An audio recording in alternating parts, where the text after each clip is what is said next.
Welcome back to Elena's global kitchen, जहां मिलता है अमेजिंग टेस्ट और मस्त रेसिपीज।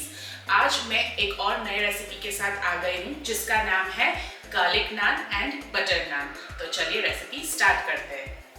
गार्लिक और बटर नान बनाने के लिए जो हमारे वेट इंग्रेडिएंट्स है उसको मैं पहले मिक्स कर लूँगी। तो ये मैंने हाफ कप और उससे थोड़ा ज़्यादा यानी 2 या 3 टेबलस्पून उतना मैंने पानी लिया है।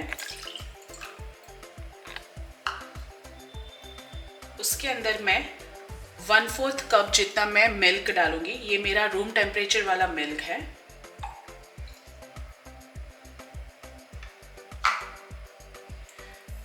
ये मैंने हाफ कप योगर्ट लिया है यानी दही, वो भी मैं मिक्स कर लूंगी।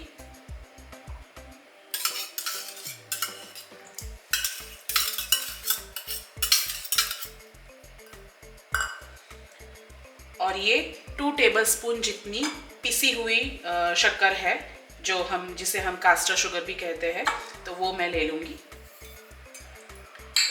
इसे हमें अच्छी तरह से मिक्स करना है जब तक सारी जो इंग्रेडिएंट्स है वो एक दूसरे के साथ अच्छी तरह से ब्लेंड ना हो जाए तब तक।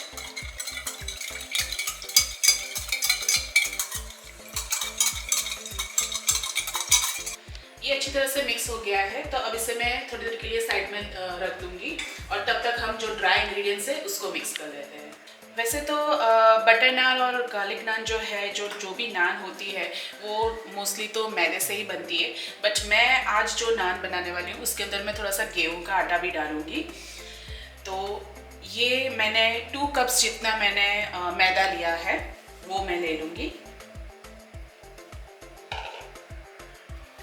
और उसके अंदर मैं 1 कप जितना गेहूं का आटा मिक्स करूंगी।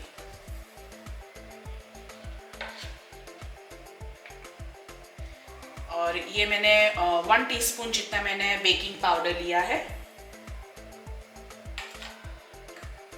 और 1/4 टीस्पून जितना मैंने बेकिंग सोडा लिया है। सॉल्ट एज पर टेस्ट डाल दूंगी। और अब इसी के अंदर हम जो हमारा जो ये वेट इंग्रेडिएंट है वो हम मिक्स कर लेंगे।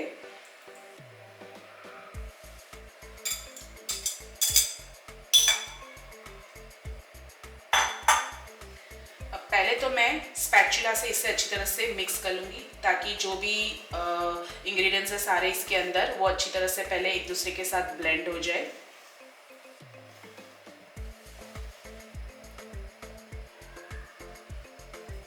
जो हमने पानी और दूध जो हमने डाला है, दही, वो अच्छी तरह से जो आटा है गेहूं का और मैदा उसके अंदर मिक्स हो जाए।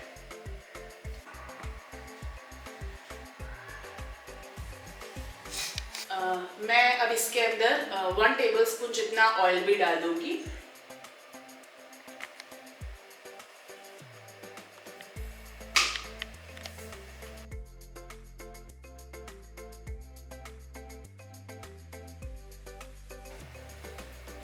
अब मेरा जो ये डो है वो इसे मैं ये जो मेरा टॉप काउंटर है उस पर मैं ले लूँगी। ये मैंने पूरा अच्छी तरह से क्लीन कर लिया था हाइजीन वाइज।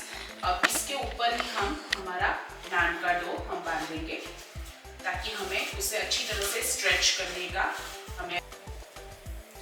अभी आपको ऐसा लग रहा होगा कि डो जो है वो थोड़ा स्टिकी है और अच्छी तरह से साथ में बाइंड नहीं हो रहा है, पर वो अभी जैसे ही हम इस तरह से हम बाइंड करेंगे तो वो धीरे धीरे ऐसे मिक्स हो ही जाएगा और वो आपके उंगलियों में भी स्टिक नहीं करेगा। इसके अंदर मैदा है तो मैदा जो होता है उसके अंदर ग्लूटेन होता है, तो वो अच्छी तरह से हमारा डो बाइंड हो जाएगा। और इस डो को हमें इस तरह से नीड करना है, ऐसे स्ट्रेच करना है ताकि हमारे जब हम लोग नान बनाए तो वो अच्छी तरह से एकदम सॉफ्ट में 10 मिनट तक इस तरह से हमें 10 से 12 मिनट तक हमें इस डो को नीड करना है, इस तरह से स्ट्रेच करना है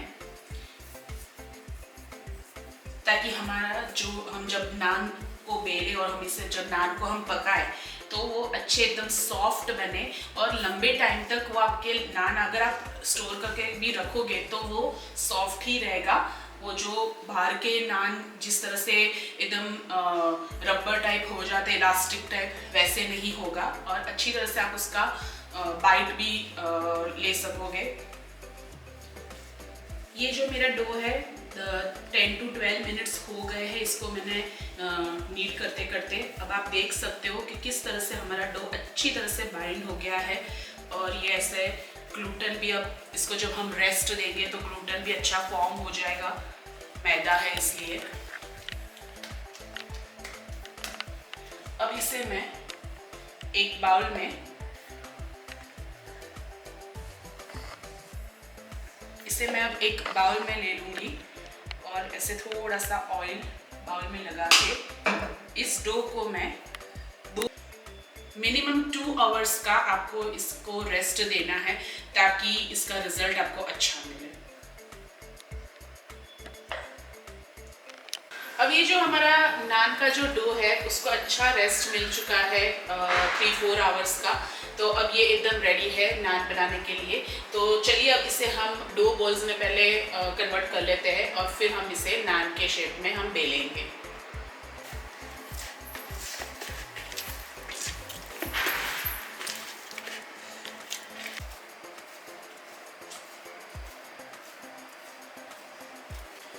मैंने इस तरह का मेरा जो कास्ट आयरन का जो मेरा तवा है वो मैंने लिया है। आप प्लीज़ जब भी नान बनाए तो कास्ट आयरन वाले तवे में ही बनाए। नॉन स्टिक में ये अच्छी तरह से नहीं होगा, टूट जाएगा, स्टिक भी नहीं होगा। तो इस तरह के तवे में आप करिएगा हमेशा। अब ये मेरा डो बॉल रेडी है, इसे मैं थोड़ा सा आटा इसके ऊपर थोड़ा कोट कर लूँगी और फिर इसे हम पहले राउंड डिस्क में हम बेलेंगे।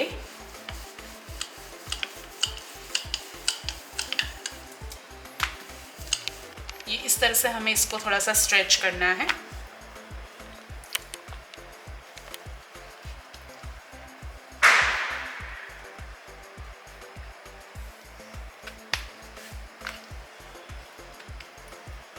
अब इसके ऊपर हम ये जो काले तिल होते हैं वो लगा देंगे और वापस से इसको थोड़ा सा बेल लेंगे ताकि ये जो काले तिल है वो अच्छी तरह से इसके अंदर स्टिक हो जाए। अब ये जो पीछे का साइड है नान का, उसके ऊपर हम थोड़ा सा पानी लगा देंगे इस तरह से।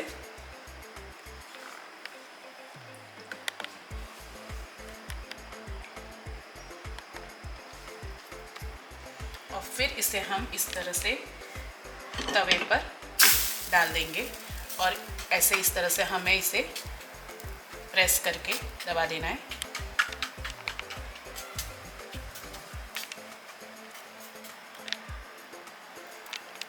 हम इसे इस तरह से नान को सेकेंगे गैस पर।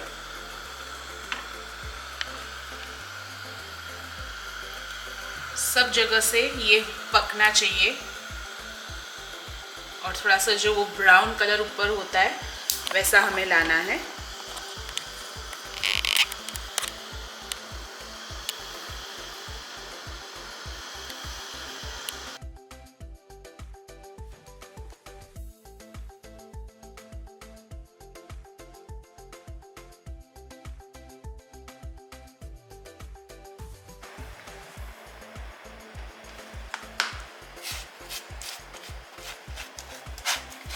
अब हम गार्लिक नान बना रहे हैं तो मैंने दूसरा डो बॉल ले लिया है, उसको भी मैं इसी तरह से बेलूंगी पहले राउंड में।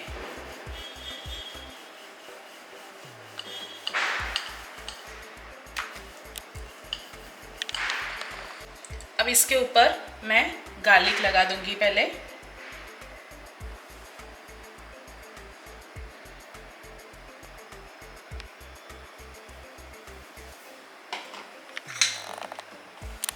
और थोड़े से कोरिएंडर लीव्स,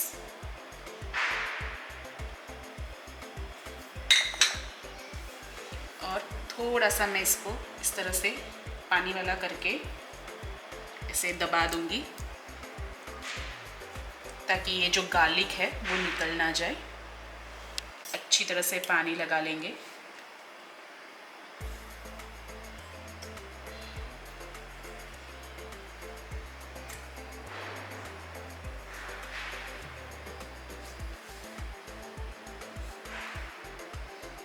इसे भी हम इस तरह से, ये साइड भी हम इसे पका लेंगे, सेक लेंगे।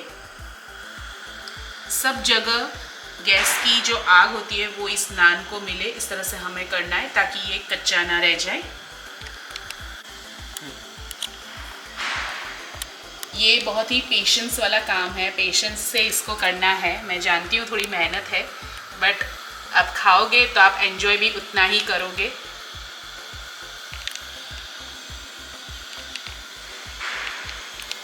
देखिए इसका भी रिजल्ट उस तरह से ही आया है।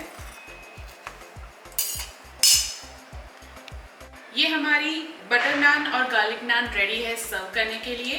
तो आप इसे कोई भी सब्ज़ी के साथ खा सकते हो, तो प्लीज़ इसे एंजॉय करना। और ऐसे ही अमेजिंग रेसिपीज़ के लिए please like, share and subscribe my channel. Thank you for watching.